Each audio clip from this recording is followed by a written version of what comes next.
What's up, guys? Xavier here with you on Entertainment Scoop, and I'm here hanging out with the lovely and the cheeky Dawn Richard. How are ya? I'm great. How are you? Good. It's giving me, I don't know if you guys missed it, but she's giving me some serious hair tips, and I'm learning all about dreadlocks and how they go in and they come out. Yeah, the faux locks. So yeah. every day you are changing, as Dawn says, she changes her hair like she changes her panties. Yes, correct? I do. That is correct. I do. Hopefully that would be every day. If not, I'm a dirty, You'd hope I'm so, a dirty yeah. raunchy girl. Yeah. Yeah, no, I do, just because everything that I do, like if we do music or art or visuals, it changes with the delivery. So if I want to do a certain type of sound or a certain type of thing, I got to have the hair to go with it. I've done a great deal of stalking on you lately, I love that you I saw an interview with you saying that you know, people sort of can tell you to be like, Dawn, you've got to if you're going to get this image, you've got to stick with it. Yeah. And I read that you just completely disagree with that, right? I think you be who you want to be and be who you are.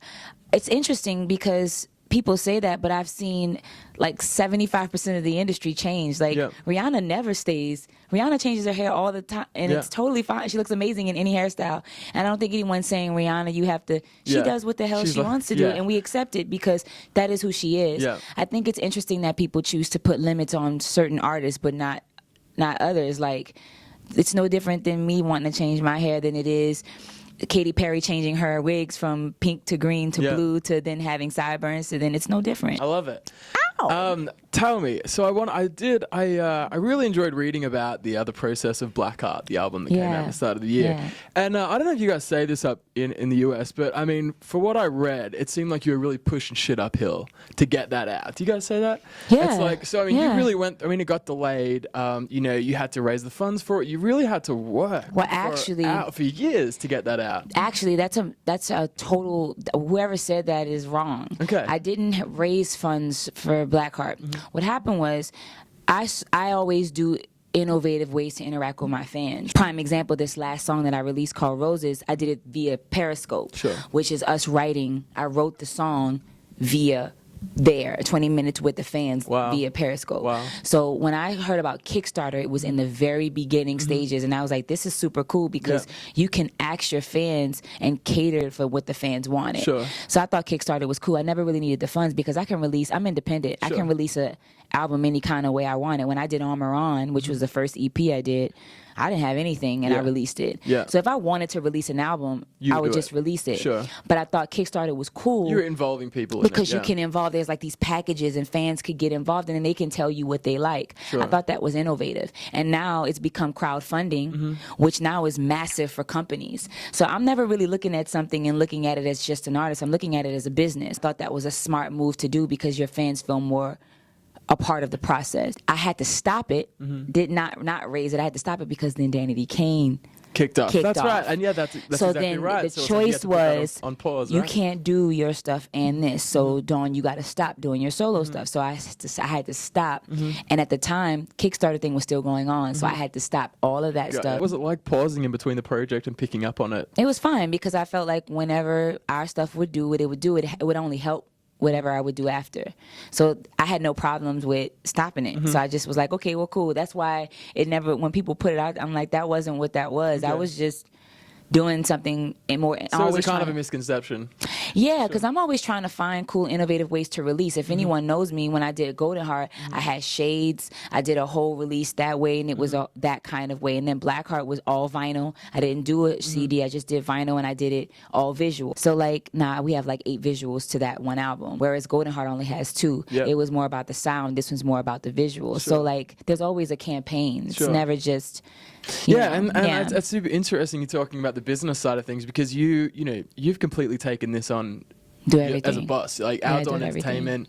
You're in charge. You've come in, and I mean, how is that different? Have you really learned a lot since you've done that? You have to, and rather quickly. I mean, you started a record label, and I've done it all on my own as well as be the artist. So like, this really has been similar to a small business where you're building something from the ground up. So, of course, you're not just singing anymore. I mean, you're the CEO. I'm the CEO. I mean, that's as like well. singing is almost the least of your worries, I'm sure. Like, oh, listen, and being a woman and doing it is completely like, because having people take you seriously, and then trying to pitch yourself. Because when you go into these companies and these labels, they don't want to hear the artist pitch themselves. They want someone to pitch you for them. Like they want someone to speak on your behalf. Sure. So yeah, that's a battle to go in and say, I am, you know, you don't want to sound conceited, but you have to pitch yourself. That must have been a shock going from something like Danity Kane, where I'm sure you were told where to be, what to do, how things were going on, and then literally going by yourself. Was it did you just have to learn as you went? Yeah, but I had to learn even in a group as well. It's always a challenge no matter what you're in.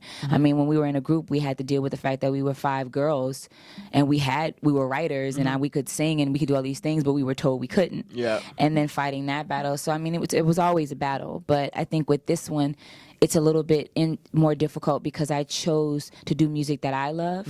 And when I choose to do electronic or any type of sound that isn't what people expect you to do, it's uncomfortable for them. And for some reason, the transition, being independent and doing a different type of sound was kind of like like a what is that type of thing? Hang on a second. Yeah. And you came from a girl group and you're doing this kind of music, and what I think it shocked people because I did everything at once. Yeah. But I knew I could. And so I think that's the biggest battle is telling people this is really who I am, and it's not some fake shit. Like this is really authentic, and it's really not, because it's hard for people to believe you can actually do any kind of music. If you can sing, you could sing anything. And tell me, so you've got, I mean, it's super interesting. The trilogy idea for this. So I mean, in 2011, Dawn announced that not just one album, but 3, right? So we had Golden Heart, Black Heart, which came out this year, and then we have Redemption Heart that is set to come out next year. Is that still the plan? It's going to come out when it's ready. Yep. Okay. Yeah, so it could be next year, it could be this year. Not locking it down. I only broke it up in 3 because I felt like that was the journey that I've gone through. It was this naive version of me, and then this really bad version of the fault, like the confused, have no idea what I'm doing me, and then this sitting in her happy me. Yep. And I'm finding myself. And that's going to be for And that's the red era, You must be such a visionary to project all of this in 2011, to be like, this is what I'm going to do. And you pretty much have almost done it, completed it.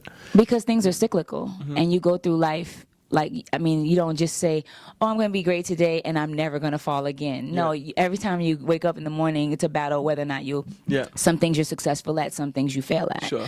And I felt like that's kind of what everyone goes through. I was just doing it in a way that it felt like a book.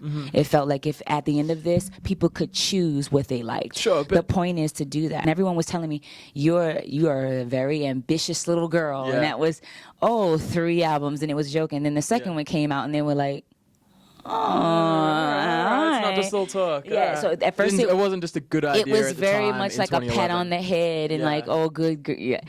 So to be able to be here and then people don't know, I keep saying, and I'm not trying to brag, but I cannot believe that I have 7 videos for 1 album as an independent artist. That's just gnarly to me that we did that. I knew we were going and we were trying. And they're great videos too, like really high quality productions as well. Thank you. I wouldn't, I mean, the hope is that no one ever says they're good at quality. It'd just be like, that was a great video and it competes with anything else, because I don't ever want to be like, you're great for an independent artist. I just want to be a great artist. I mean, you'd never look at those videos and say, oh, okay, that's good for an independent artist. Like, right, that's the point. The point is, I don't want to be, I just say it so often because I think people they're not grasping that I am literally doing this on my own. So I always say it because I want people to understand that this is like, it's a battle every day. And it's expensive stuff and it's hard. And it's like, it's a process. I mean, I guess you're musicians and people in the industry would really appreciate that. Maybe not so much like your average people who don't really have an insight into it. I'm an independent musician, and that blows my mind. That you've done 7 videos off 1 album by yourself. Like, that's a really amazing thing. And past that, I think I keep saying it as well, because I'll go to meetings with labels or our managers, and the first thing they'll say is, so you're independent, you have an indie label, and I'm like, no, I'm on my own. And they'll just look at me and be like, really? Like, they're surprised. I'm like, I've been saying it. People are tired of me saying it. I don't think they're grasping it. So I always say it because I think people are not catching that. Like, literally, it is 2 people. It is me and my friend figuring this out. And it's a great thing. I'm so happy that we're doing it, because to me, all it shows is that the kid at home that has maybe like this much money and this much, but this much vision could probably pull it off. Absolutely. Yeah. And that's all I really want is for people to see you can pull it off regardless. Yeah. If you really want it. Be inspired. Yeah, totally. What is coming up for you for the rest of the year? We've got a new single coming out the end of summer. We're going to do the first week of September. Yeah. My first single for the Red Era, which is Redemption Heart. We're calling it the Red Era. So the gold, the black, the red. Cool. And then. So have you already recorded tracks for? Is this album already recorded? The next one? Damn, man, the last one just came out in January. Yeah. Holy smokes. I don't sleep. Yeah. I said that. So everything's recorded, mixed, mastered. It's not mastered because I'm never going to ever put a master on things, which I need to. That's my pet. Until there's a deadline. That's my crutch, is that I continuously record. I have so much music, and I'll just be like, you know, it has to make sense. So that's why it's going to take time until I feel comfortable. But the first 3-4 singles they're done. Like they're picked. But the first single I'm really excited about, I worked with the amazing Esther Dean. And if anyone knows Esther, I know Esther Dean, yeah. She wrote the first single, and I'm really excited about it. And I've got some great producers on it. Swag and Noise Castle. Noise Castle did my Black Heart album, doing the production on the song. And yeah, we got that coming. And then MoMA, PS1, MoMA in New York, we're doing that festival August 29th, so I'll be doing that as well. And then fall tour. Yeah, okay, in fall. Yeah, October. Where are you going to go? Everywhere. It's going to be US based. The question is she going to go to Australia? I have a few friends from Australia, and they're my best friend. They're the best people ever. Like, I have so much fun, and it's so free and non-judging, and just like... So what you're trying to say is you're going to get there if you can, right? Absolutely, and be naked and run the streets like I do when I go to New Orleans. So it'd be great. Amazing. I think we're just going to have to finish up. Yes. There, right? Thank you so much. Thank you. Hanging out with Dawn Richard here on Entertainment Scoop. My name is Xavier. Thank you so much for hanging out with us. Anytime. Catch you next time. Bye. Hey, everybody. My name is Dawn, and you're watching Entertainment Scoop.